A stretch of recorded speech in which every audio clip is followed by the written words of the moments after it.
¿Y si tal vez la historia no fue como te la contaron?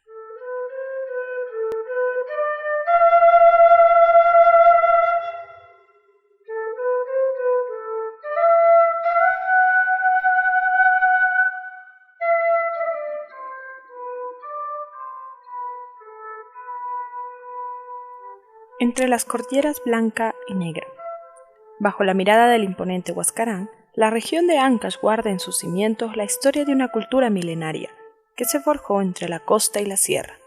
Esta es su historia. El alcalde de Mariam, Pedro Pablo Atusparia, lideraba la mayor rebelión en la región de Ancash, donde los campesinos, cansados de los abusos, trabajo esclavista y cobros excesivos impuestos por el gobierno, han tomado la ciudad de Huaraz, venciendo a las fuerzas militares e iniciando el levantamiento en otros pueblos de la región, como el Callejón de Huaylas, Aija, Payasca, Huari, entre otros. Todos ellos bajo el mandato del revolucionario Pedro Pablo Atusparia.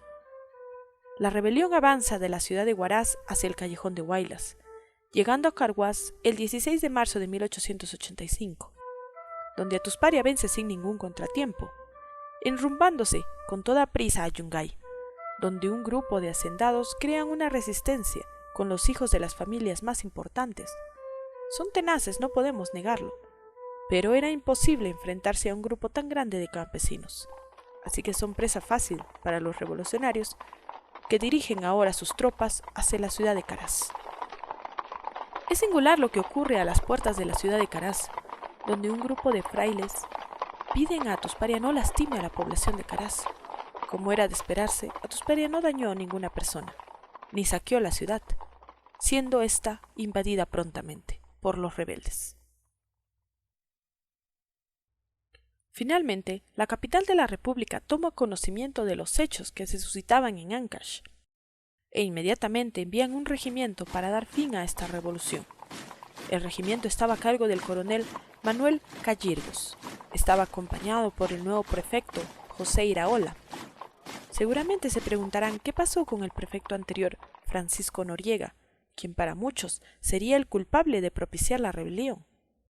Lo que se sabe es que no se encontraba en la ciudad de Huaraz el día que la rebelión inició. Se encontraba en Aija.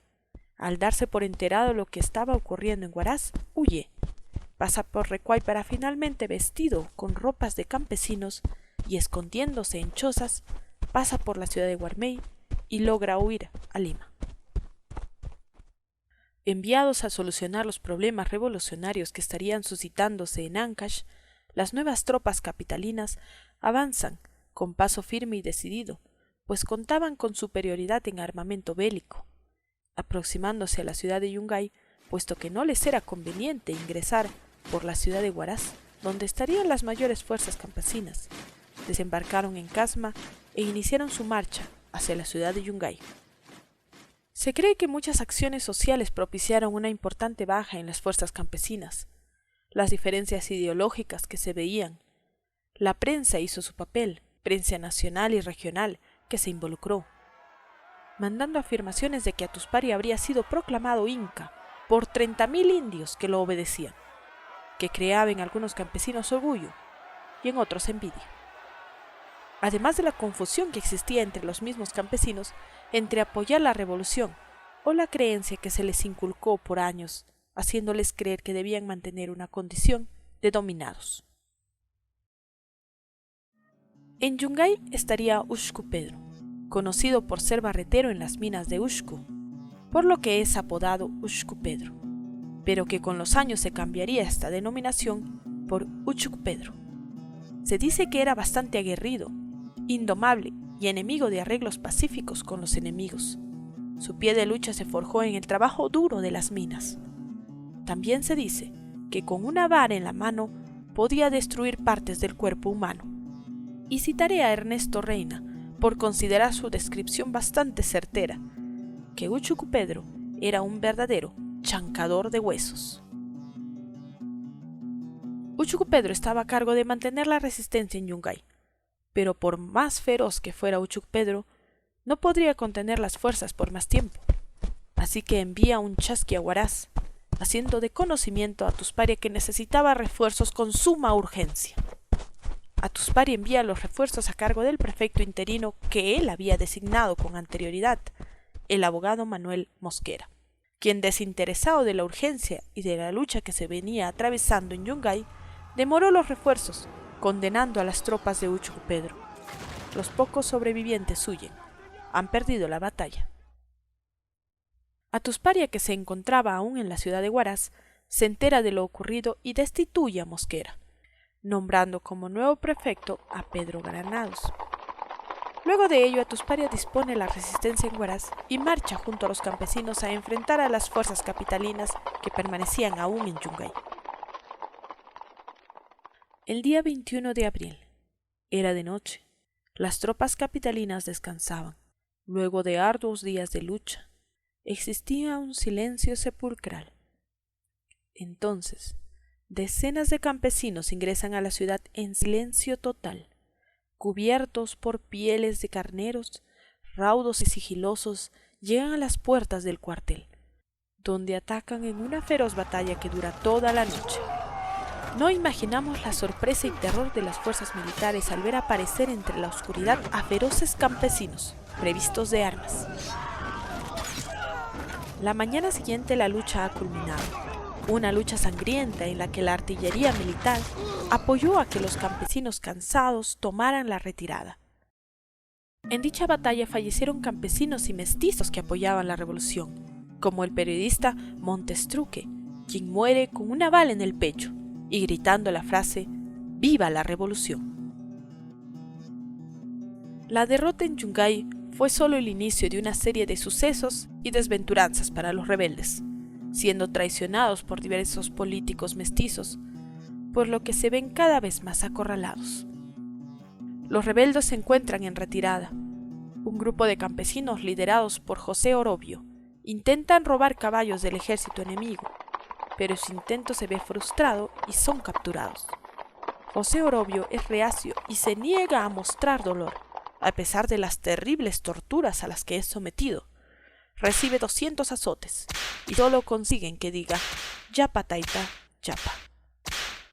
Finalmente es fusilado junto a los 500 campesinos que lo acompañaban, quienes previamente son obligados a cavar sus propias tumbas. Las fuerzas de los revolucionarios se agrupan en la ciudad de Huaraz, con la intención de luchar y no ceder la ciudad, pero la religión también tomó un papel importante. Los sacerdotes amenazan a los oriundos diciéndoles que la imagen del Cristo de la Soledad, que ellos tanto veneraban, los condenaría al infierno.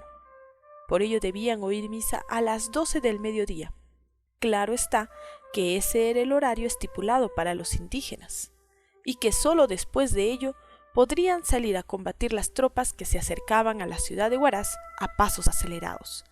La batalla sería el 3 de mayo, día de la fiesta del Señor de la Soledad.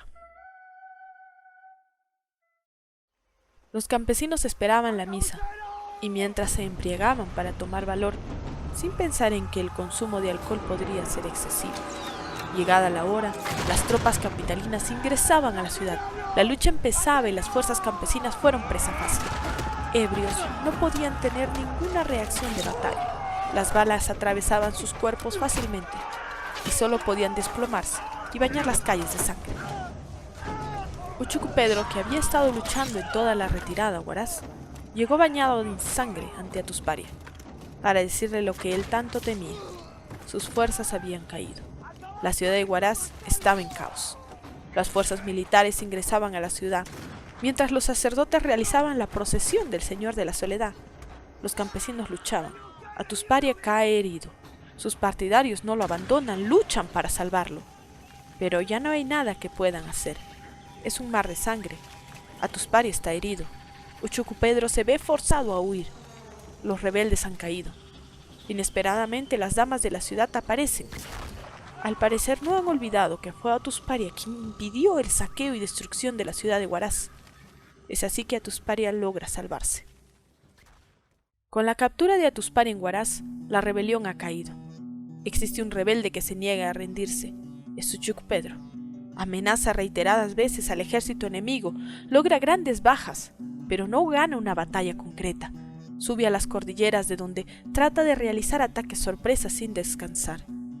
Uchucu Pedro se dispuso a liderar otro grupo de campesinos que eran mineros. Peleó con tenacidad y fiereza, resistiéndose a cualquier intento de rendición. Fue la fuerza que necesitaba. Su voz no tembló ni por un instante y su determinación de pelear fue enorme. No creo que existiera un guerrero más valiente que Uchucu Pedro. Los rebeldes de la zona de la Cordillera Blanca estaban liderados por Justo Solís, quien en los últimos momentos de la revolución convenció a los alcaldes pedáneos de la Cordillera Blanca que negociaran la paz. El prefecto Iraola ofreció la supresión de la contribución personal, lo cual fue suficiente para que bajaran las armas y dejaran solo a los combatientes de la Cordillera Negra, dejando sin apoyo a las fuerzas de Uchucu Pedro. Al enterarse de todo lo suscitado, Uchucu Pedro está indignado por la traición, pero acepta la tregua de las 24 horas, donde debe debatir con los campesinos que lo siguen si rendirse o continuar con la lucha. El 11 de mayo de 1885, los campesinos de la Cordillera Blanca bajan como una avalancha sobre la ciudad de Huaraz. No llegan a tiempo los refuerzos que esperaba Uchucu Pedro, campesinos de Conchucos y montañeses del Marañón, así que pierden la lucha. Los refuerzos llegaron un día después, pero al ver las fuerzas derrotadas, deciden retirarse. Uchucu Pedro logra huir e intenta reorganizar a sus fuerzas, pero es traicionado y capturado. Uchucu Pedro fue fusilado junto a la iglesia de Casma el 29 de septiembre de 1885. Atusparia no es capturado. Con la intervención de las damas de Huaraz logra escapar y finalmente se esconde en una casa.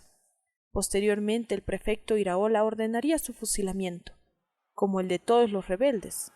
Sin embargo, la población de Huaraz y los campesinos pidieron se le concediera el perdón, o al menos eso se cree, además del gran temor que existía en la burguesía y los gobernantes de que su muerte provocara una nueva sublevación por parte de los campesinos. Existen diversas versiones de cómo murió Atusparia. Se cree que culminada la revolución fue invitado a Palacio de Gobierno por el presidente Andrés Cáceres, a quien Atusparia le entregaría a su hijo para que lo eduque. Luego, cuando Atusparia regresa a Mariam, los campesinos de la zona creen que los ha traicionado, siendo ahora Atusparia parte del gobierno, y además de ser engañados por otros políticos, diciéndoles que por la visita de Atusparia se retomaría la contribución personal. Así que en una reunión es envenenado por sus propios camaradas. Por otro lado, el libro Tradiciones de mi tierra, Ancash, transcribe la narración del señor Felipe Castillo en 1980, quien relata que al volver a Atusparia de Lima fue maltratado, golpeado por los comuneros y estando bajo en defensas y lastimado y muy cabizbajo, contrajo tifoidea, lo que fácilmente acabó con su vida. Los acontecimientos suscitados por los campesinos de Ancash para algunos fue una rebelión, para otros una revolución. Se podía llamar de diferentes maneras de acuerdo al parecer de los diferentes estudios de la historia. Pero lo que no se puede cambiar es que gracias a esta rebelión y a la de otras suscitadas en el interior del país, se logró la creación del Ministerio de Trabajo y Asuntos Indígenas, así como algunos cambios ideológicos que no podrían borrarse de la mente de los campesinos y mucho menos de los hacendados. El nombre de Atusparia vivió por mucho tiempo. Se realizaron posteriores luchas y revoluciones, con el lema «Viva Atusparia», provocando siempre temor en la burguesía, con el solo escuchar el nombre, Atusparia.